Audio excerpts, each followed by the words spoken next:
ഓം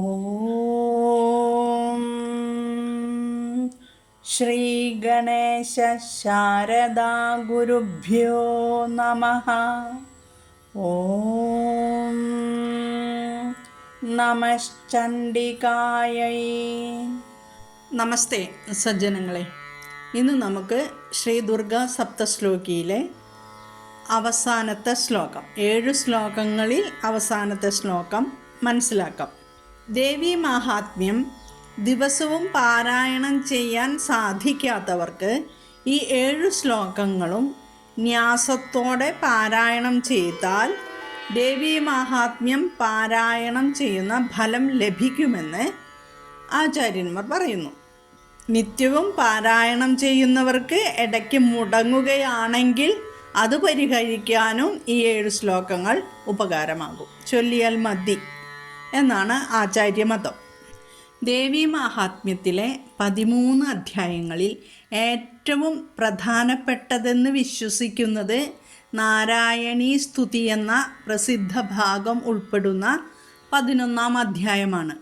11-ാം അധ്യായത്തിൽ നിന്നാണ് ദുർഗാ സപ്തശ്ലോകിയിലെ 3, 4, 5, 6, 7 ശ്ലോകങ്ങൾ എടുത്തിട്ടുള്ളതെന്ന് ആദ്യം സൂചിപ്പിച്ചിരുന്നു. മഹാ അസുരന്മാരിൽ വെച്ച് ശ്രേഷ്ഠനായ ശുംഭാസുരനെ ദേവി യുദ്ധത്തിൽ നിഗ്രഹിച്ചപ്പോൾ ഇന്ദ്രൻ്റെയും അഗ്നിയുടെയും നേതൃത്വത്തിൽ ദേവന്മാരെല്ലാവരും തങ്ങളുടെ ആഗ്രഹം സാധിച്ചത് നിമിത്തമുള്ള സന്തോഷം കൊണ്ട് ദേവിയെ സ്തുതിക്കുന്നതാണ് നാരായണീ സ്തുതി. ഈ അധ്യായത്തിൽ 51 ശ്ലോകങ്ങളാണുള്ളത്. 1-ാമത്തെ ശ്ലോകം ഋഷിയുടേതാണ്. 2 മുതൽ 34 വരെയുള്ള ശ്ലോകങ്ങൾ ദേവന്മാരുടേതാണ്. ശ്ലോകങ്ങളുടെ സംഖ്യയിൽ ചിലപ്പോൾ ഒരു ശ്ലോകത്തിൻ്റെ സംഖ്യയിൽ അന്യോന്യം വ്യത്യാസം വരാം. കാരണം സാധാരണ ബുക്കുകളിൽ കഴിഞ്ഞ പ്രാവശ്യം പറഞ്ഞൊരു ശ്ലോകമില്ല, പറഞ്ഞിരുന്നു ഞാനത് കഴിഞ്ഞ ഭാഗത്ത്. 34-ാമത്തെ ശ്ലോകം ദേവന്മാർ ദേവിയോട് വരം ചോദിക്കുന്നതാണ്. ശ്ലോകം ഞാനിവിടെ ഒന്ന് പാരായണം ചെയ്തു തരാം. പ്രണതാനാം പ്രസീദത്വം ദേവി വിശ്വാർത്തിഹാരിണി ത്രൈലോക്യവാസിനാമീഡ്യേ ലോകാനാം വരദാ ഭവ. അല്ലയോ പ്രപഞ്ചത്തിൻ്റെ സകല ദുഃഖങ്ങളെയും നശിപ്പിക്കുന്ന ദേവി, ഭക്തിയോടുകൂടി സ്മരിക്കുന്നവരിൽ പ്രസാദിച്ചാലും 3 ലോകങ്ങളിലും വസിക്കുന്നവർക്ക് സ്തുതിക്കപ്പെടുവാൻ യോഗ്യയായുള്ളവളെ, നിൻതിരുവടി ലോകങ്ങൾക്ക് വരങ്ങളെ ദാനം ചെയ്യുന്നവളായി ഭവിച്ചാലും. അടുത്ത ശ്ലോകത്തിൽ ദേവി ദേവന്മാർക്ക് മറുപടി കൊടുക്കുകയാണ്. വരദാഹം സുരഗണ വരം യന്മനശേച്ഛത തം വൃണുധ്വം പ്രയച്ഛാമി ജഗതാമുപകാരകം. അതായത്, അല്ലയോ ദേവഗണങ്ങളെ, ഞാൻ വരദാനം ചെയ്യുന്നവളാകുന്നു. അതായത് വരത്തെ ദാനം ചെയ്യുന്നവളാകുന്നു. നിങ്ങൾ മനസ്സുകൊണ്ട് ഏതൊരു വരത്തെ ഇച്ഛിക്കുന്നുവോ ലോകോപകാരകമായ ആ വരത്തെ വരിച്ചാലും, അത് കൊടുക്കുന്നത് എങ്ങനെയാണ്? ലോകത്തിന് ഉപകാരകമായ വരത്തെ വരിച്ചാലും എന്നാണ്. കഴിഞ്ഞ പ്രാവശ്യം പറഞ്ഞു, അധർമ്മത്തിലുള്ള ഒരു കാര്യം ദേവിയോട് ചോദിക്കേണ്ട ആവശ്യമില്ല, അത് നൽകിയില്ല. പക്ഷേ ലോകത്തിന് ഉപകാരകമായ വരത്തെ വരിച്ചാലും അത് ഞാൻ നൽകുന്നുണ്ടെന്ന് പറഞ്ഞു. ഇനി അടുത്ത ശ്ലോകമാണ്, 36-ാമത്തെ ശ്ലോകമാണ് ശ്രീ ദുർഗാ സപ്തശ്ലോകിയിലെ ഉൾപ്പെടുത്തിയിട്ടുള്ളത്. അതാണ് നമുക്ക് പഠിക്കേണ്ടത്. ആ ശ്ലോകത്തിലേക്ക് കടക്കാം. അപ്പോൾ അതിലെ മുൻപത്തെ ശ്ലോകങ്ങളും കൂടി പറഞ്ഞു തന്നതാണ് സന്ദർഭം. സർവബാധാ പ്രശമനം ത്രൈലോക്യസ്യാഖിലേശ്വരി ഏവമേവ ത്വയാ കാര്യമസ്മൈ ദ്വൈരിവിനാശനം. ഇതാണ് ആ ശ്ലോകം. അതായത് ദേവന്മാർ ദേവിയോട് പറയുന്നതാണ് ഈ ശ്ലോകം. സർവബാധാ പ്രശമനം ത്രൈലോക്യസ്യാഖിലേശ്വരി ഏവമേവ ത്വയാ കാര്യമസ്മൈ ദ്വൈരിവിനാശനം. പദച്ഛേദങ്ങൾ നമുക്ക് നോക്കാം. സർവ ബാധ പ്രശമനം ത്രൈലോക്യസ്യ അഖിലേശ്വരി ഏവം ഏവ, അതാണ് ഏവമേവ എന്ന് പറഞ്ഞത്. ത്വയാ കാര്യം അസ്മദ് വൈരി വിനാശനം. കാര്യം അസ്മൈദ്വൈരി എന്ന് കാണാം ചില പുസ്തകങ്ങളിൽ ചിലപ്പോൾ വിഘടിച്ചിട്ട് എഴുതിയിട്ടുണ്ടാവാം. കാര്യം അസ്മദ്, അപ്പോൾ അവിടെ അമ്മുമായും കൂടി ചേർന്ന് മാ വന്നു. കാര്യം അസ്മദ്. അത് കഴിഞ്ഞിട്ട് വൈരി വന്നപ്പോൾ അവിടെ കൂട്ടിച്ചേർത്തിട്ട് ദ്വൈരി എന്ന് വന്നു. അസ്മത്ത് വൈരി, അസ്മദ് വൈരി, അസ്മദ് വൈരി കേട്ടോ. അസ്മദ് വൈരി എന്നും പറയാം. അസ്മദ് അങ്ങനെ ചൊല്ലാൻ സാധിക്കാത്തവർക്ക് അസ്മദ് വൈരി എന്നും ചൊല്ലാം. വിനാശനം. ഇനി ഈ ശ്ലോകത്തിൻ്റെ അർത്ഥത്തിലേക്ക് കടക്കാം. സർവബാധ, എല്ലാ ഉപദ്രവങ്ങളും അല്ലെങ്കിൽ ദുരിതങ്ങളും. പ്രശമനം, നശിപ്പിക്കുക, ശമിപ്പിക്കുക, ഇല്ലാതാക്കുക. ത്രൈലോക്യസ്യ, 3 ലോകങ്ങളുടെയും. 3 ലോകങ്ങളേതാ? ഭൂഹു ഭുവഹ സ്വഹ. അഖിലേശ്വരി, സർവത്തിൻ്റെയും അധിഷ്ഠാത്രി ദേവി ജഗദംബ. അപ്പോൾ അല്ലയോ സർവേശ്വരി. ഏവമേവ, ഇതുപോലെ തന്നെ അല്ലെങ്കിൽ ഇപ്രകാരം തന്നെ. ത്വയാ, അങ്ങയാൽ. കാര്യം, ചെയ്യപ്പെടേണ്ടത്. അസ്മദ്, ഞങ്ങളുടെ. വൈരി, ശത്രുക്കൾ. വിനാശനം, നാശം അല്ലെങ്കിൽ ഇല്ലാതാക്കൽ. ഇതിലെ ഭാവാർത്ഥം എടുത്താൽ, ഹേ അഖിലേശ്വരിയായ അമ്മേ, 3 ലോകങ്ങളിലുമുള്ള സകല ബാധകളും ഇല്ലാതാക്കിയാലും ഇതേ പ്രകാരത്തിൽ തന്നെ ഞങ്ങളുടെ ശത്രുക്കളെയും അവിടുന്ന് നശിപ്പിക്കണമേ എന്നാണ് ഈ ശ്ലോകത്തിൽ പറയുന്നത് ദേവന്മാർ. ആത്മീയമായി നോക്കുമ്പോൾ യഥാർത്ഥ ശത്രുക്കൾ നമ്മുടെ ഉള്ളിലുള്ളവയാണ്. കാമം, ക്രോധം, ലോഭം, മോഹം, മതം, മാത്സര്യം, അഹങ്കാരം, അവിദ്യ. ഇവയാണ് മനുഷ്യനെ ബന്ധിപ്പിക്കുന്ന യഥാർത്ഥ വൈരികൾ. ദേവിയോട് പ്രാർത്ഥിക്കുന്നത് ഇവയെല്ലാം നീക്കി ആത്മജ്ഞാനത്തിലേക്ക് നയിക്കണമെന്നാണ്. ശ്രീവിദ്യാ ദൃഷ്ടിയിൽ ദേവി മഹാമായയാണ്. അവൾ തന്നെയാണ് ബന്ധനവും അവൾ തന്നെയാണ് മോക്ഷവും.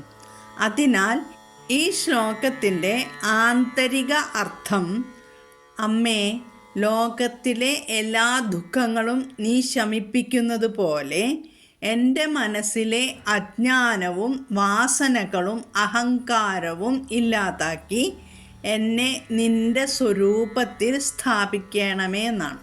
ഇവിടെ ഭൂഹു ഭുവഹ സ്വഹ എന്നുള്ളത് പറഞ്ഞു തന്നു. ഭൂഹു എന്നാൽ എന്താണ്? ബാഹ്യാർത്ഥം എടുത്താൽ ഭൂലോകം, അതായത് നാം ജീവിക്കുന്ന ഭൗതിക ലോകം. യത് ബ്രഹ്മാണ്ടേ തത് പിണ്ടേ എന്നാണ് പറയുക. യത് പിണ്ടേ തത് ബ്രഹ്മാണ്ടേ, അതായത് ബ്രഹ്മാണ്ടത്തിലുള്ളത് എല്ലാം പിണ്ടത്തിലും, അതായത് മനുഷ്യ ശരീരത്തിലും, പിണ്ടത്തിലുള്ളത് എല്ലാം ബ്രഹ്മാണ്ടത്തിലും ഉണ്ടെന്നാണ് ഈ ശ്ലോകത്തിൻ്റെ അർത്ഥം. അപ്പോൾ ഭൂഹു ഭൂലോകം, പിന്നെ വ്യക്തിപരമായി നോക്കിയിട്ടുണ്ടെങ്കിൽ നമ്മുടെ ഈ ശരീരം, സ്ഥൂല ശരീരം. അടുത്തത് ഭുവഹ, അതായത് ബാഹ്യാർത്ഥം അന്തരീക്ഷം. ഭൂമിക്കും സ്വർഗത്തിനും ഇടയിലുള്ള ലോകം എന്നാണ് ഈ അന്തരീക്ഷത്തിന് പറയാം. വ്യക്തിപരമായിട്ട് ഭുവഹ എന്നാൽ മനസ്സ്, പ്രാണശക്തി, വികാരങ്ങൾ, ചിന്തകൾ, ആഗ്രഹങ്ങൾ, അതാണ് ഭുവഹ. മനസ്സും പ്രാണനും ശുദ്ധമാകുന്ന അവസ്ഥ, യോഗശാസ്ത്രത്തിൽ അതാണ് ഭുവഹ. അടുത്തത് സ്വഹ. സ്വഹയുടെ ബാഹ്യാർത്ഥം സ്വർഗലോകം. അതെന്താണ്? ബുദ്ധി, വിവേകം, ഉയർന്ന ചൈതന്യം, അതായത് ആത്മപ്രകാശത്തിലേക്ക് ഉയരുന്ന അവസ്ഥയാണ്, മനസ്സ് ഉയരുന്ന അവസ്ഥയാണ് സ്വഹ. ഇത് ഗായത്രി മന്ത്രം മിക്കവരും ചൊല്ലുന്നുണ്ടാവും അല്ലേ? അവിടെ ഭൂഹു എൻ്റെ ശരീരം ശുദ്ധമാകട്ടെ, ഭുവഹ എൻ്റെ മനസ്സും പ്രാണനും ശുദ്ധമാകട്ടെ, സ്വഹ എൻ്റെ ബുദ്ധി ദൈവപ്രകാശം പ്രാപിക്കട്ടെ. ശ്രീവിദ്യാ ദൃഷ്ടിയിൽ മനസ്സിലാക്കിയാൽ ഭൂഹു എന്ന് പറഞ്ഞാൽ മൂലാധാരത്തിൽ നിന്ന് ആരംഭിക്കുന്ന ശക്തി. കുണ്ടലിനി എന്നൊക്കെ പറയും. ഇപ്പോൾ യൂട്യൂബിലൊക്കെ അത് പ്രസിദ്ധമാണ്. ഭുവഹ എന്ന് പറഞ്ഞാൽ സുഷുമ്നയിലൂടെ ഉയരുന്ന കുണ്ടലിനി ശക്തിയുടെ യാത്ര. സ്വഹ എന്ന് പറഞ്ഞാൽ ആജ്ഞാകേന്ദ്രം കടന്ന് സഹസ്രാരത്തിൽ ശിവശക്തി ഐക്യം അനുഭവിക്കുന്ന അവസ്ഥ. അതുകൊണ്ട് ഇപ്പോൾ പഠിക്കുന്ന 7ാമത്തെ ശ്ലോകം, അതായത് സർവബാധാ പ്രശമനം ത്രൈലോക്യസ്യാഖിലേശ്വരി എന്ന ശ്ലോകം പുറം ലോകത്തിലെ 3 ലോകങ്ങളിലെ ദുഃഖങ്ങൾ മാറട്ടെ എന്ന അർത്ഥം മാത്രമല്ല, ശരീരം ഭൂഹു, മനസ്സ് പ്രാണൻ ഭുവഹ, ബുദ്ധി ചൈതന്യം സ്വഹ എന്നീ 3 തലങ്ങളിലുമുള്ള എല്ലാ ബന്ധനങ്ങളും അജ്ഞാനവും നീങ്ങി പരാശക്തിയുടെ കൃപയാൽ ആത്മസാക്ഷാത്കാരത്തിലേക്ക് നയിക്കണമേ എന്ന ആന്തരിക പ്രാർത്ഥന കൂടിയാണ്. ശരീരബോധത്തിൽ നിന്ന് മനസ്സിൻ്റെ ശുദ്ധിയിലേക്ക്, അവിടെ നിന്ന് ആത്മജ്ഞാനത്തിൻ്റെ പ്രകാശത്തിലേക്ക് ഉയരുന്നു.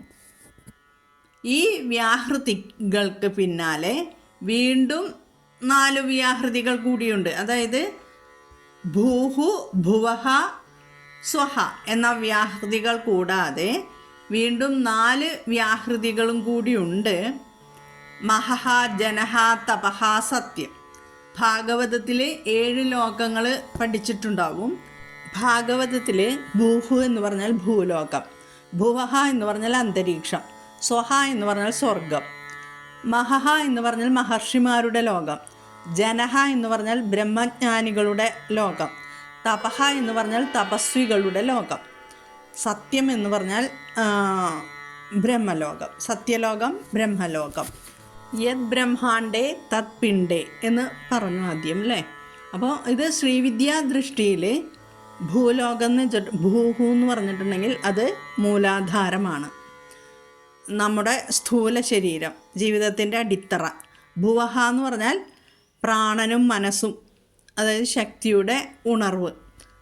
സ്വഹ എന്ന് പറഞ്ഞാൽ ബുദ്ധിയുടെ പ്രകാശം, ദൈവബോധത്തിൻ്റെ ആരംഭം. പിന്നെ മഹഹ എന്ന് പറഞ്ഞാൽ വിശാല ചൈതന്യം, അവിടെ മഹർഷിമാരുടെ ലോകമല്ലേ. അപ്പോൾ എന്താണ്, അഹങ്കാരം ക്ഷയിക്കുന്നു. ജനഹ എന്ന് പറഞ്ഞാൽ ബ്രഹ്മജ്ഞാനികളുടെ ലോകമാണല്ലോ അല്ലേ. അപ്പോൾ ആത്മജ്ഞാനത്തിൻ്റെ ജനനമാണ് അവിടെ.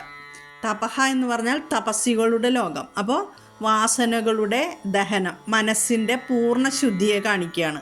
പിന്നെ സത്യം എന്ന് പറഞ്ഞാൽ ബ്രഹ്മലോകം, സഹസ്രാരത്തിലെ ശിവശക്തി ഐക്യം, പരബ്രഹ്മാനുഭവം. അതാണ് ഭാഗവതം പറയുന്ന ഇവ വിശ്വത്തിലെ 7 ലോകങ്ങളാണെന്ന്.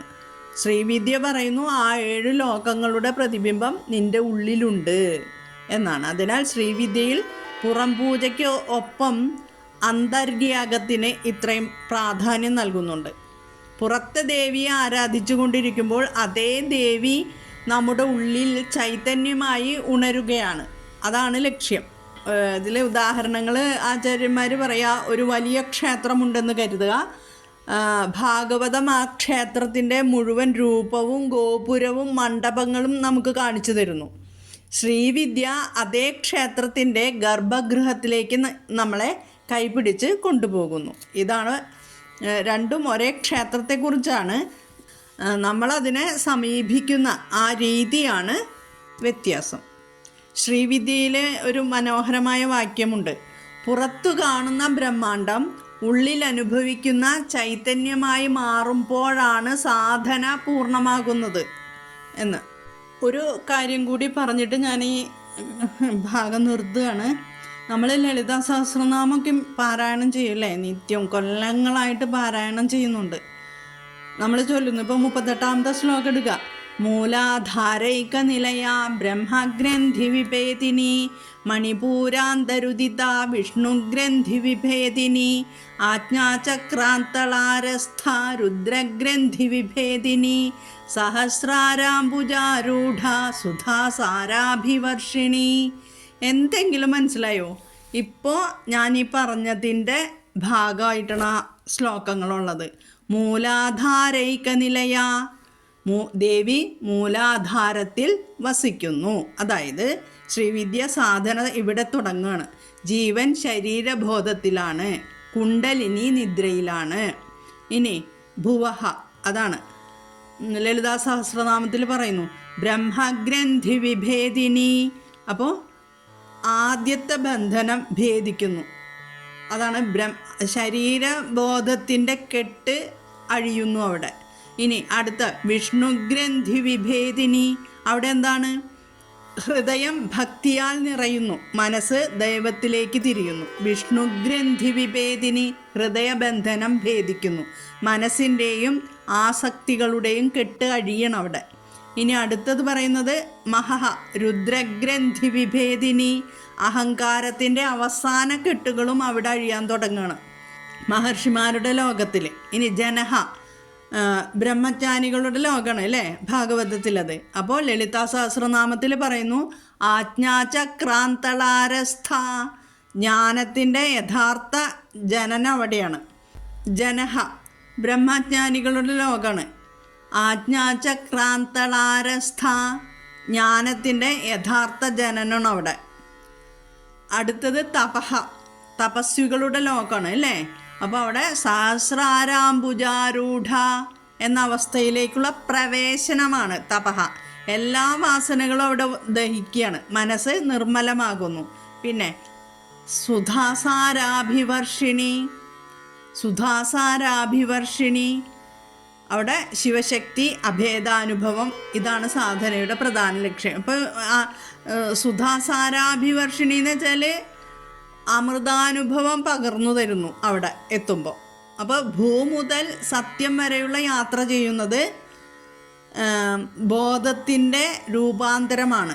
നമുക്ക് ശ്രീ ലളിതാ സഹസ്രനാമം പഠിക്കുമ്പോൾ ഇതെല്ലാം കൂടുതൽ കൂടുതൽ മനസ്സിലാവും. അജ്ഞാനത്തിൽ നിന്ന് ജ്ഞാനത്തിലേക്കുള്ള യാത്രയാണ് കേട്ടോ.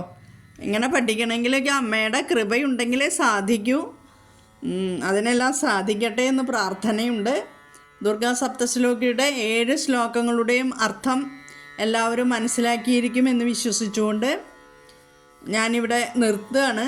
അടുത്ത ഭാഗം ന്യാസമാണ്, അതിനെക്കുറിച്ചായിരിക്കും. അതും കൂടി ആയെങ്കിലേ പൂർണ്ണമാകുള്ളൂ. കാരണം ഒരു സഹസ്രനാമങ്ങളൊക്കെ ചൊല്ലുമ്പോൾ എപ്പോഴും ന്യാസം ആവശ്യമാണ്, ന്യാസം മനസ്സിലാക്കിയിരിക്കുന്നത് ആവശ്യമാണ്. അപ്പോൾ അതും കൂടി പഠിപ്പിച്ചിട്ട് ഞാൻ ഈ ദുർഗാ സപ്തശ്ലോകി അവസാനിപ്പിക്കും.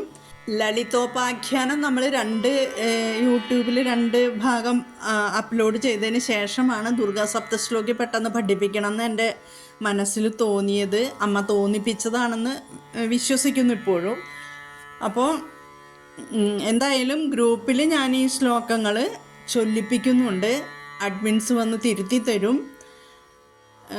എല്ലാവരും ചൊല്ലിയിടാൻ ശ്രമിക്കണം. കാരണം കൃത്യമായിട്ടുള്ള പാരായണം, അക്ഷരശുദ്ധിയോടെ കൂടിയുള്ള പാരായണമാണ് ആവശ്യം നമുക്ക്. അതിലേക്ക് പോകണം എല്ലാവരും അതിന് തയ്യാറാകുക.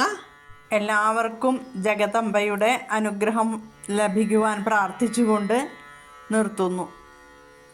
ഓം പൂർണ്ണമദഃ പൂർണ്ണമിദം പൂർണ്ണാത് പൂർണ്ണമുദച്യത്തെ പൂർണ്ണസ്യ പൂർണ്ണമാദായ പൂർണ്ണമേവാവശിഷ്യത്തെ. ഓം ശാന്തി ശാന്തി ശാന്തി. ഓം തത്സത്.